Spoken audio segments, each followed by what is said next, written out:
এই মুহূর্তে আমার ভিডিওটি যারা দেখছেন প্রত্যেকের হলো সালাম ও শ্রদ্ধা। আশা করি সবাই ভালো আছেন। প্রিয় দর্শক, 2026 সালের নির্বাচনী তফসিল ঘোষণা করা হয়েছে। সেক্ষেত্রে বরিশাল বিভাগের বিভিন্ন আসনগুলো নিয়ে বিভিন্ন বিশ্লেষকেরা বিভিন্ন ধরনের কথা বলেছেন। সেক্ষেত্রে সংসদীয় আসন 109, বরগুনা 1, আমতলী, তালতলী ও সদর উপজেলা মিলে আসনটি অবস্থিত। এই আসনে জামাতের হয়ে প্রতিনিধিত্ব করবেন মাওলানা মহিবুল্লাহ হারুন ও বিএনপির হয়ে প্রতিনিধিত্ব করবেন নজরুল ইসলাম মোল্লা। এই আসনটিও আওয়ামী লীগের ঘাঁটি বলা যায়। এই আসনে বিএনপির অবস্থান তেমন ভালো নয়। আসনটিতে জামাত ও জামাতের প্রার্থী খুবই জনপ্রিয় ও খুবই সক্রিয়। আওয়ামী লীগের অবর্তমানে আসনটিকে জামাত প্রার্থী খুবই সক্রিয় রেখেছে ও ধরে রেখেছে। 2026 নির্বাচনে আওয়ামী লীগ ও 14 দল যদি অংশগ্রহণ না করে, সেক্ষেত্রে জামাত বিএনপি লড়াইয়ে আসনটিতে জামাতই অনেক বেশি এগিয়ে থাকবে এবং দিন শেষে আসনটিতে জামাতই জয়লাভ করবে। সংসদীয় আসন 110, বরগুনা 2, পাথরকাটা, বামনা ও বেতাগী উপজেলা মিলে আসনটি অবস্থিত। আসনটিতে জামাতের হয়ে প্রতিনিধিত্ব করবেন ডাক্তার সুলতান আহমেদ ও বিএনপির হয়ে প্রতিনিধিত্ব করবেন নুরুল ইসলাম মোল্লা। এই আসনটি বিএনপির ঘাঁটি। আসনটিতে নুরুল ইসলাম মোল্লা বিএনপিকে খুবই সক্রিয় করে রেখেছে। জামাত বিএনপি লড়াইয়ে এই আসনটিতে বিএনপি শক্তিশালী এবং বিএনপি দিন শেষে আসনটিতে জিতে যাবে। সংসদীয় আসন 111, পটুয়াখালী 1, মির্জাগঞ্জ, ধুমকি ও সদর উপজেলা মিলে আসনটি অবস্থিত। আসনটিতে জামাতের হয়ে প্রতিনিধিত্ব করবেন নাজমুল আহসান ও বিএনপির হয়ে প্রতিনিধিত্ব করবেন মার্শাল আলতাফ হোসেন। এই আসনটি বিএনপির ঘাঁটি। মার্শাল আলতাফ হোসেন বিএনপিকে খুবই সক্রিয় রেখেছে। তবে জামাত বিএনপি লড়াইয়ে আসনটিতে জামাতের সাথে তুলনামূলকভাবে বিএনপি অনেক ভোটেই জয়লাভ করবে। সংসদীয় আসন 112, পটুয়াখালী 2, বাউফল উপজেলা এই আসনটি অবস্থিত। জামাতের হয়ে প্রতিনিধিত্ব করবেন ডক্টর শফিকুল ইসলাম মাসুদ ও বিএনপির হয়ে প্রতিনিধিত্ব করবেন মোহাম্মদ শহীদুল ইসলাম তালুকদার। আসনটিতে আওয়ামী লীগের অবর্তমানে জামাত প্রার্থী শফিকুল ইসলাম মাসুদ খুবই জনপ্রিয় এবং অন্যদিকে শহীদুল ইসলাম তালুকদার সাবেক সাংসদ। বলাই যায় দুজন ব্যক্তি খুবই শক্তিশালী ও খুবই জনপ্রিয়। তবে আওয়ামী লীগের অবর্তমানে শফিকুল ইসলাম মাসুদ আসনটিকে খুব বেশি সক্রিয় রেখেছে। সাংগঠনিকভাবে আসনটিতে জামাতই এগিয়ে এবং দিন শেষে আসনটিতে জামাতই জিতে যাবে। তবে হাড্ডাহাড্ডি লড়াই হবে। সংসদীয় আসন 113, পটুয়াখালী 3, 10 মিনা ও গলাচিপা মিলে আসনটি অবস্থিত। আসনটিতে জামাতের হয়ে প্রতিনিধিত্ব করবেন অধ্যাপক শাহ আলম ও বিএনপি এখন পর্যন্ত প্রার্থী ঘোষণা করেন। আসনটি আওয়ামী লীগের ঘাঁটি। তবে আওয়ামী লীগের অবর্তমানে জামাত প্রার্থী শাহ আলম খুবই জনপ্রিয় একজন ব্যক্তি এবং জামাতকেও উনি খুবই সক্রিয় রেখেছে। দিন শেষে বলা যায় জামাত ও বিএনপি নির্বাচনী লড়াইয়ে আসনটিতে জামাতই এগিয়ে থাকবে। সংসদীয় আসন 114, পটুয়াখালী 4, রাঙ্গাবালী ও কলাতালী উপজেলা মিলে আসনটি অবস্থিত। এই আসনটিতে জামাতের হয়ে প্রতিনিধিত্ব করবেন মাওলানা আব্দুল কাইয়ুম ও বিএনপির হয়ে প্রতিনিধিত্ব করবেন ABM মোশাররফ হোসেন। এই আসনটিও আওয়ামী লীগের ঘাঁটি বলা যায়। বিএনপির প্রার্থী খুবই সক্রিয় ও জনপ্রিয়। আওয়ামী লীগের অবর্তমানে আসনটিকে বিএনপি খুব সক্রিয় রেখেছে। জামাত বিএনপি নির্বাচনী লড়াইয়ে বিএনপি এই আসনটিতে এগিয়ে থাকবে। দিন শেষে বিএনপি আসনটিতে জয়লাভ করবে বলে আশা করা যায়। সংসদীয় আসন 115, ভোলা 1, সদর উপজেলায় আসনটি অবস্থিত। এই আসনে জামাতের হয়ে প্রতিনিধিত্ব করবেন অধ্যক্ষ নজরুল ইসলাম ও বিএনপির হয়ে প্রতিনিধিত্ব করবেন গোলাম নবী আলমগীর। আসনটি বিএনপির ঘাঁটি। 1996 থেকে 2008 পর্যন্ত বিএনপি আসনটিতে প্রতিনিধিত্ব করেছে। আওয়ামী লীগের অবর্তমানে জামাত বিএনপি লড়াইয়ে আসনটিতে বিএনপি শক্তিশালী। দিন শেষে বলা যায় জামাত বিএনপি নির্বাচনী লড়াইয়ে বিএনপি আসনটি এগিয়ে থাকবে এবং বিএনপি জয়লাভ করবে। সংসদীয় আসন 116, দৌলত খান ও বোরহানউদ্দিন উপজেলায় আসনটি অবস্থিত।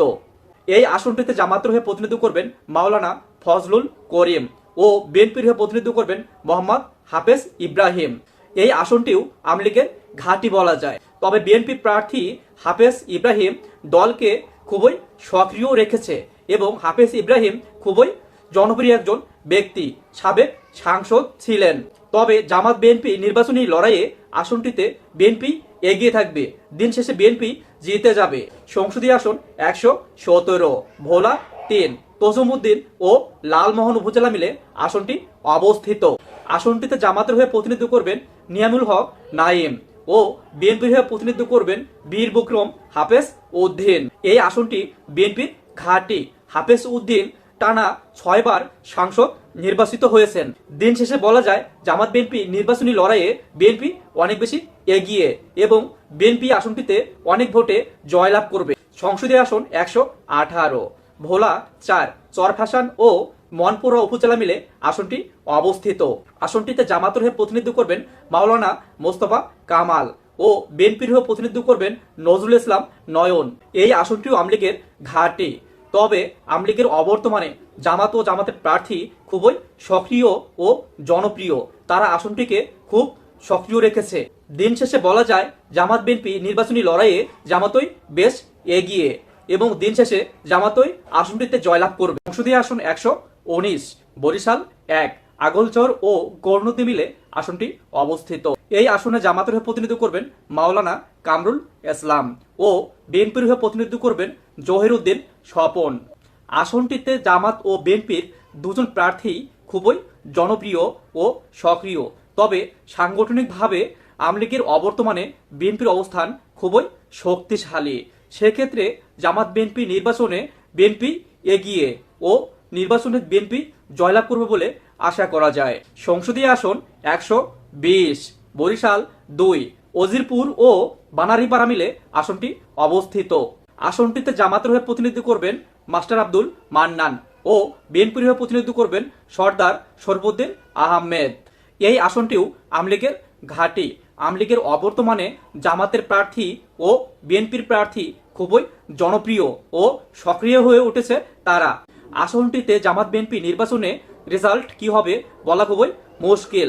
সেক্ষেত্রে বলা যায় 50-50। সংসদীয় আসন 121, বরিশাল 3, বাবুগঞ্জ ও মুলাদি উপজেলা মিলে আসনটি অবস্থিত। আসনটিতে জামাতের হয়ে প্রতিনিধিত্ব করবেন জহিরুদ্দিন মোহাম্মদ বাবর ও বিএনপির হয়ে প্রতিনিধিত্ব করবেন জয়নাল আবেদিন। আসনটি বিএনপি ও জাতীয় পার্টির ঘাঁটি। অন্য কোনো রাজনৈতিক দল এই আসনটিতে ভালো ফলাফল করতে পারে নাই। তবে আওয়ামী লীগ ও 14 দলের অবর্তমানে এই আসনটিতে বিএনপি বর্তমান খুবই রাজত্ব করছে। সেক্ষেত্রে জামাত বিএনপি নির্বাচনী লড়াইয়ে বিএনপি এগিয়ে এবং দিন শেষে এই আসনটিতে বিএনপি জয়লাভ করবে বলে আশা করা যায়। সংসদীয় আসন 112, বরিশাল 4, মেহেদিগঞ্জ ও হিজলা মিলে আসনটি অবস্থিত। আসনটিতে জামাতের হয়ে প্রতিনিধিত্ব করবেন মাওলানা আব্দুল জব্বার ও বিএনপির হয়ে প্রতিনিধিত্ব করবেন রাজীব হাসান। এই আসনটিও বিএনপির ঘাঁটি। বিএনপি সর্বোচ্চবার এই আসনটিতে জয়লাভ করেছে। তবে জামাত ও জামাতের প্রার্থী খুবই সক্রিয় ও জনপ্রিয়। আওয়ামী লীগের অবর্তমানে আসনটিতে জামাত বিএনপি কঠিন লড়াই হবে। তবে সাংগঠনিকভাবে বিএনপি অনেকটাই এগিয়ে। দিন শেষে আসনটিতে বিএনপি জয়লাভ করবে বলে আশা করা যায়। সংসদীয় আসন 123, বরিশাল 5, সদর ও সিটি মিলে আসনটি অবস্থিত। আসনটিতে জামাতের হয়ে প্রতিনিধিত্ব করবেন অ্যাডভোকেট মোয়াজ্জেম হোসেন হেলাল ও বিএনপির হয়ে প্রতিনিধিত্ব করবেন মুজিবুর রহমান। এই আসনটিও বিএনপির ঘাঁটি। 1991 সাল থেকে এখন পর্যন্ত আসনটিতে বিএনপি প্রতিনিধিত্ব করছে। আওয়ামী লীগের অবর্তমানে আসনটিতে জামাতও বেশ ভালো অবস্থান তৈরি করেছে। সেক্ষেত্রে জামাত বিএনপি নির্বাচনী লড়াইয়ে বিএনপি অনেকটাই এগিয়ে। দিন শেষে এই আসনটিতেও বিএনপি জয়লাভ করবে বলে আশা করা যায়। সংসদীয় আসন 124, বরিশাল 6, বাকেরগঞ্জ উপজেলা মিলে আসনটি অবস্থিত। আসনটিতে জামাতের হয়ে প্রতিনিধিত্ব করবেন মাওলানা মাহমুদুন নবী ও বিএনপির হয়ে প্রতিনিধিত্ব করবেন আবুল হোসেন খান। এই আসনটিও বিএনপির ঘাঁটি। বিএনপির প্রার্থী যেই হোক না কেন আসনটিতে জামাতের তুলনায় তারা অনেক বেশি সাংগঠনিকভাবে শক্তিশালী। যেহেতু আওয়ামী লীগ ও 14 দল নির্বাচনে অংশগ্রহণ করবে না, সেক্ষেত্রে জামাতও বেশ ভালো অবস্থায় আছে। আসনটিতে জামাত বিএনপি নির্বাচনী লড়াইয়ে বিএনপি অনেক বেশি শক্তিশালী ও বিএনপি অনেক বেশি এগিয়ে আছে। দিন শেষে বলা যায় আসনটিতে বিএনপি জয়লাভ করবে বলে আশা করা যায়। সংসদীয় আসন 125, ঝালকাঠি 1, কাঠালিয়া ও রাজাপুর উপজেলা মিলে আসনটি অবস্থিত। আসনটিতে জামাতের হয়ে প্রতিনিধিত্ব করবেন মোহাম্মদ হেমায়েত উদ্দিন ও বিএনপির হয়ে প্রতিনিধিত্ব করবেন মোহাম্মদ রফিকুল ইসলাম। এই আসনটিও আওয়ামী লীগের ঘাঁটি ছিল। তবে আওয়ামী লীগ বিএনপির তুলনায় বর্তমানে জামাত অনেক এগিয়ে, জামাতের প্রার্থীও অনেক সক্রিয় ও জনপ্রিয়। তারা এই আসনটিকে ধরে রেখেছে। দিন শেষে বলা যায় জামাত বিএনপি নির্বাচনী লড়াইয়ে এই আসনটি জামাতই জিতে যাবে। সংসদীয় আসন 126, ঝালকাঠি 2, সদর ও সিটি মিল আসনটি অবস্থিত। আসনটিতে জামাতের হয়ে প্রতিনিধিত্ব করবেন নিয়ামুল করিম ও বিএনপির হয়ে প্রতিনিধিত্ব করবেন ইশরাত সুলতানা ইলেন ভুট্টু। এই আসনটি আওয়ামী লীগ ও বিএনপির তুলনায় বর্তমানে জামাত অনেক সক্রিয় ও জনপ্রিয়।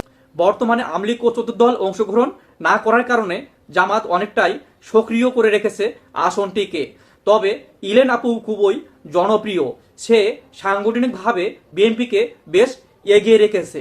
জামাত বিএনপি নির্বাচনী লড়াইয়ে আসনটিতে বিএনপি এগিয়ে থাকবে ও দিন শেষে আসনটিতে বিএনপি জয়লাভ করবে বলে আশা করা যায়। সংসদীয় আসন 127, পিরোজপুর 1, নাজিরপুর সদর ও ইন্দুরকান্তি উপজেলা মিলে আসনটি অবস্থিত। এই আসনে জামাতের হয়ে প্রতিনিধিত্ব করবেন মাসুদ সাইদি ও বিএনপি এখন ওই আসনটিতে প্রার্থী ঘোষণা করেনি। আসনটিতে আওয়ামী লীগের অবর্তমানে জামাত প্রার্থী খুবই জনপ্রিয়, সে আসনটিকে খুবই সক্রিয় রেখেছে। তবে আসনটিতে বিএনপির অবস্থা তেমন একটা ভালো নেই। দিন শেষে বলা যায় আসনটিতে জামাত বিএনপি লড়াইয়ে জামাতই অনেকটা এগিয়ে থাকবে এবং তুমুল ভোটেই জামাত জয়লাভ করবে। সংসদীয় আসন 128, পিরোজপুর 2, কাউখালী ও নেসারাবাদ উপজেলা মিলে আসনটি অবস্থিত। আসনটিতে জামাতের হয়ে প্রতিনিধিত্ব করবেন শামীম সাইদি ও বিএনপির হয়ে প্রতিনিধিত্ব করবেন আহমদ সোহেল মঞ্জুর। এই আসনটি জাতীয় পার্টির ঘাঁটি। এই আসনে আওয়ামী লীগ ও বিএনপি অন্যান্য রাজনৈতিক দল তেমন সুবিধা করতে পারে নাই।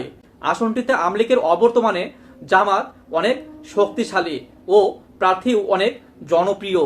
তবে বলা যায় আসনটিতে জামাত বিএনপি লড়াইয়ে জামাতই অনেক এগিয়ে। দিন শেষে বলা যায় জামাতই এই আসনটিতে জয়লাভ করবে। সংসদীয় আসন 129, পিরোজপুর 3, মঠবাড়িয়া উপজেলায় আসনটি অবস্থিত। আসনটিতে জামাতের হয়ে প্রতিনিধিত্ব করবেন আব্দুল জলিল শরীফ ও বিএনপির হয়ে প্রতিনিধিত্ব করবেন রুহুল আমিন দুলাল। বিএনপির ঘাঁটি। তবে আওয়ামী লীগের অবর্তমানে আসনটিতে বিএনপি সক্রিয় রেখেছে, জামাতের প্রার্থীও বেশ সক্রিয় ও জনপ্রিয়। দিন শেষে আসনটিতে বেশ হাড্ডাহাড্ডি লড়াই হবে। জামাত বিএনপি নির্বাচনী লড়াইয়ে বিএনপি অনেকটা এগিয়ে।